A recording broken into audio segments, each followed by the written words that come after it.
Hello my dear students, Srishti classes में आपका बहुत बहुत स्वागत है। हम लोग पढ़ रहे हैं क्लास 12 का ये फिजिक्स है, जिसमें आज हम लोग पढ़ेंगे वैद्युत द्विध्रुव के निरक्षीय रेखा पर स्थित बिंदु पर वैद्युत विभव। हम लोग आपने देखिए, आप लोगों ने पढ़ा था अक्षीय रेखा पर स्थित वैद्युत विभव। अब हम लोग पढ़ेंगे निरक्षीय रेखा पर स्थित वैद्युत विभव, यानी कि उसमें आपने निकाला था v बराबर 1/4 पाई पी अपन आर स्क्वायर। आज हम लोग पढ़ेंगे v बराबर 0 कि v बराबर 0 कैसे होता है। जैसे उसमें बताया गया था कि एक वैद्युत द्विध्रुव होता है, इसमें भी आपका एक वैद्युत द्विध्रुव होगा। अब वैद्युत द्विध्रुव से एक अक्षीय रेखा पर आपने खींचा था बिंदु P। अब यहाँ पर हम लोग एक निरक्षीय रेखा पर बिंदु P खींचेंगे। तो यहाँ पर आप लोग को ध्यान देना है कि एक बिंदु P है, यानी कि एक जो है वैद्युत द्विध्रुव है जो विपरीत आवेशों से मिलकर बना हुआ है।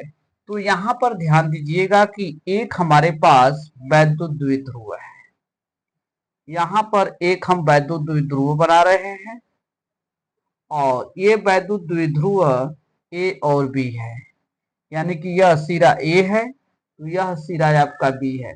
इस पर माइनस क्यू सिरे से और यह आपका प्लस क्यू सिरे से ये मिलकर के बना हुआ है, जिनके बीच की दूरी बिंदु ओ से जिनकी बीच की दूरी आपका 2l होता है। कितना होता है? 2l होता है, बीच की दूरी हो गया।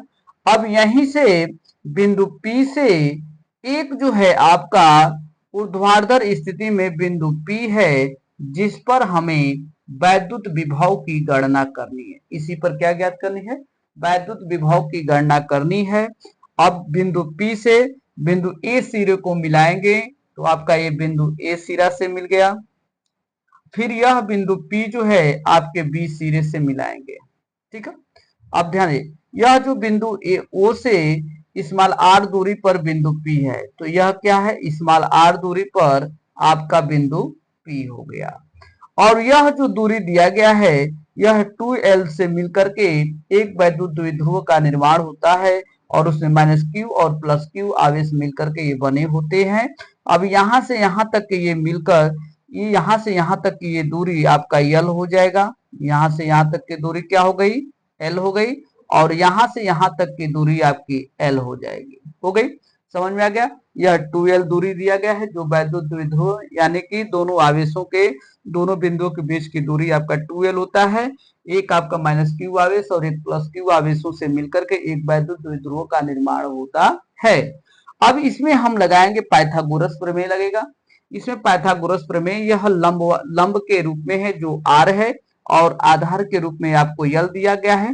पाइथागोरस प्रमेय यूज करेंगे तो यही हो जाता है आपका अंडर रूट आर का स्क्वायर प्लस यल का स्क्वायर हो जाएगा।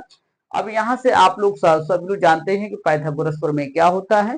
आपका कर्ण का स्क्वायर बराबर लंब का स्क्वायर प्लस आपका आधार का स्क्वायर होता है। यह आपका पाइथागोरस प्रमेय होता है। उसी पाइथागोरस प्रमेय पर इसको ये रखा गया है। ठीक है, अब यहां से आप लोग को ध्यान देना है, जब यह भी दूरी है तो यह भी दूरी आपका समान ही है, तो आपका यहां से हो जाएगा आर स्क्वायर और प्लस आपका एल स्क्वायर हो जाएगा। हो गया। अब यह आपको दे दिया गया है वैद्युत द्विध्रुव के आपकी निरक्षीय स्थिति में आपके डायग्राम। ठीक है, इसी बिंदु P पर हमें वैद्युत विभव की गणना करनी है। एक बार पढ़ेंगे हम प्लस क्यू आवेश के कारण बिंदु P पर वैद्युत विभव और एक बार पढ़ेंगे माइनस क्यू आवेश के कारण बिंदु P पर वैद्युत विभव। तो अब इसी को हम लोग को रचना के रूप में लिखना है। तो यहीं पर लिखा जाए कि माना एक वैद्युत द्विध्रुव दो बिंदु आवेशों प्लस क्यू और माइनस क्यू आवेश से मिलकर बना है, जिनके बीच की दूरी 2l है। वैद्युत द्विध्रुव के केंद्र O से निरक्षीय स्थिति में स्मॉल r दूरी पर एक बिंदु P है, जिस पर हमें वैद्युत विभव की गणना करनी है। यहाँ पर हमारा स्मॉल r दूरी पर निरक्षीय स्थिति में एक बिंदु P है, जिस पर हमें वैद्युत विभव की गणना करनी है। इस पर क्या ज्ञात करनी है? वैद्युत विभव की गणना करनी है प्लस क्यू आवेश के कारण माइनस क्यू आवेश के कारण। तो हम यहीं पर ज्ञात करेंगे कि प्लस क्यू आवेश के कारण बिंदु P पर वैद्युत विभव, यहीं पर हम लिखेंगे प्लस क्यू आवेश के कारण बिंदु P पर, यहीं पर लिखा जाएगा प्लस क्यू आवेश के कारण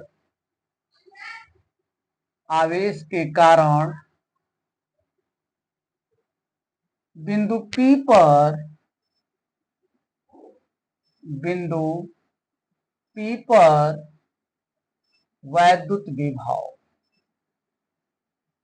वैद्युत विभव, ठीक।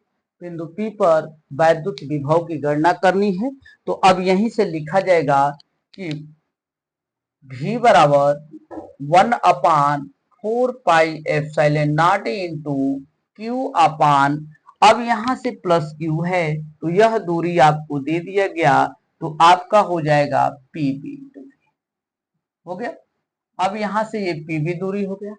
अब इसी के आधार पर आपको रखना है कि ध्यान दीजिएगा, तो अब यहाँ पर ये दूरी हो गया, तो आगे बढ़ाएंगे तो यह हो जाएगा 1/4πε0 इंटू Q अपान कोष्टक में under root R² plus L² हो जाएगा, हो गया। अब यह हो जाएगा आपका इक्वेशन नंबर फर्स्ट कर देंगे। फिर अब यहीं पर हम लोग पढ़ेंगे कि माइनस क्यू आवेश के कारण बिंदु P पर वैद्युत विभव, माइनस क्यू आवेश के कारण बिंदु P पर वैद्युत विभव, देखिए यहीं पर हो जाएगा माइनस क्यू आवेश के कारण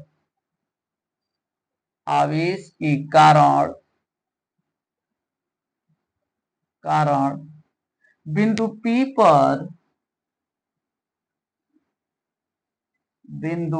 पर वैद्युत विभव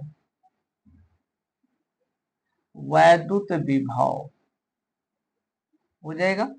तो अब यहीं पर आपको रखना है, तो आपका V बराबर हो जाएगा 1/4πε0 इंटू Q अपान, अब यहां से देखिए A और P की दूरी हो जाएगी, यहीं पर हो जाएगा आपका AP। अब यहीं पर AP की दूरी रखेंगे तो यहीं से निकल जाएगा 1/4πε0 into Q upon under root R² plus L² हो जाएगा। यह हो जाएगा आपका इक्वेशन नंबर कितना हो जाएगा 2 हो जाएगा। अब आपको ध्यान देना है कि बिंदु P पर हमें वैद्युत विभव की गणना करनी है, तो माइनस क्यू आवेश के कारण तो प्लस क्यू आवेश के कारण, दोनों का जो है आवेश पर यानी कि उत्पन्न होगा, तो बिंदु P पर कुल कितना वैद्युत विभव की गणना होगी। ध्यान दीजिए, अब यहाँ पर माइनस क्यू लगाएं तो यहाँ पर माइनस हो जाएगा कि नहीं बालक, हो जाएगा ना। तो अब यहीं से आपका हो जाएगा माइनस 1/4πε0 इंटू क्यू अपान क्या हो जाएगा आपका under root R² plus L² हो जाएगा। समझ में आ गया, कोई दिक्कत, एकदम समझ में आ रहा होगा। बहुत अच्छे से ढंग से आप पढ़ाई कीजिए, एकदम समझ में आता ही रहेगा आप लोग को। अब इतना समझ में आ गया कैसे हुआ है। तो अब आप लोग को ध्यान देना है कि हमें बिंदु P पर कुल वैद्युत विभव की गणना करनी है कि प्लस क्यू आवेश के कारण बिंदु P माइनस क्यू आवेश के कारण प्लस क्यू आवेश के कारण बिंदु P पर हमें गणना करनी है कि इस पर कुल हमारा वैद्युत विभव की गणना कितनी आ रही है, यानी कि वैद्युत विभव का मान कितना उत्पन्न हो रहा है। जब प्लस क्यू आवेश और माइनस क्यू आवेश, दो आवेश विपरीत आवेश एक जगह चलेंगे तो कुल कितना आपका वैद्युत विभव होगा। तो यही चीज ध्यान देना है कि बिंदु P पर कुल वैद्युत विभव, यहीं पर लिखेंगे कि बिंदु P पर कुल वैद्युत विभव, बिंदु P पर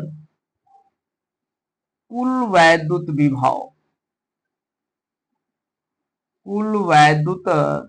विभव, ठीक, हमें गणना करनी है।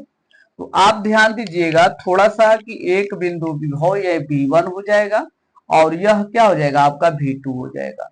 तो हम कुल वैद्युत विभव ज्ञात करेंगे तो V बराबर V1 प्लस कितना हो जाएगा V2 हो जाएगा। ध्यान दीजिएगा यह आपका इक्वेशन नंबर कितना बनेगा वाला, थर्ड बनेगा, बन गया। तो अब देखिए यहां से अब लिखा जा रहा है कि समीकरण एक व दो से V1 और V2 का मान समीकरण नंबर 3 में रखने पर लिखा जाएगा कि समीकरण एक व दो से V1 व V2 का मान समीकरण 3 में रखने पर, समीकरण 3 में रखने पर, अब यह समीकरण नंबर आपका 3 हो गया। अब समीकरण नंबर 3 में अब रख दिया जाएगा तो आपका वैल्यू आ जाएगा, यहां पर देखिए। तो अब यही ना समीकरण नंबर 3 है, अब यहीं पर रखिए, आपका हो जाएगा v बराबर 1/4πε0 इंटू क्यू अपान कोष्टक में √r² प्लस l² हो जाएगा। फिर यहां पर आपका प्लस है कोष्टक में -1/4πε0 इंटू क्यू अपान √r² प्लस l² हो जाएगा। हो गया। अब यहां पर आपको एक माइनस है, ये प्लस है, इसमें हम दोनों का मल्टीपल करेंगे तो माइनस हो जाएगा। तो यहीं से हो जाएगा v बराबर 1/4πε0, यहीं से हो जाएगा q अपान कोष्टक में √r² प्लस l², फिर ये माइनस हो जाएगा, फिर 1/4πε0 इंटू क्यू अपान कोष्टक में √r² प्लस l² हो जाएगा। हो गया। अब यहीं से आपका दोनों का पद समान है और एक पद जो है आपका प्लस में है और एक पद क्या है, माइनस में है। तो दोनों आपस में जब विपरीत चिन्ह है तो दोनों का वैल्यू समान है, तो यह दोनों आपस में क्या होंगे, डिवाइड हो जाएंगे, कट जाएंगे। तो अब यहीं पर आपको ज्ञात करना है कि v बराबर कितना आ गया, 0 आ गया। यहीं पर क्या आ गया, v बराबर आपका 0 आ जाता है। तो अब निरक्षीय स्थिति में वैद्युत विभव का वैल्यू कितना होगा, 0 होगा। वैद्युत विभव का वैल्यू कितना होगा, 0 हो जाएगा। आपको समझ में आ गया। हमने कहा कि एक हमारा ये दिया गया है वैद्युत द्विध्रुव निरक्षीय रेखा पर स्थित बिंदु पर वैद्युत विभव की गणना करनी है।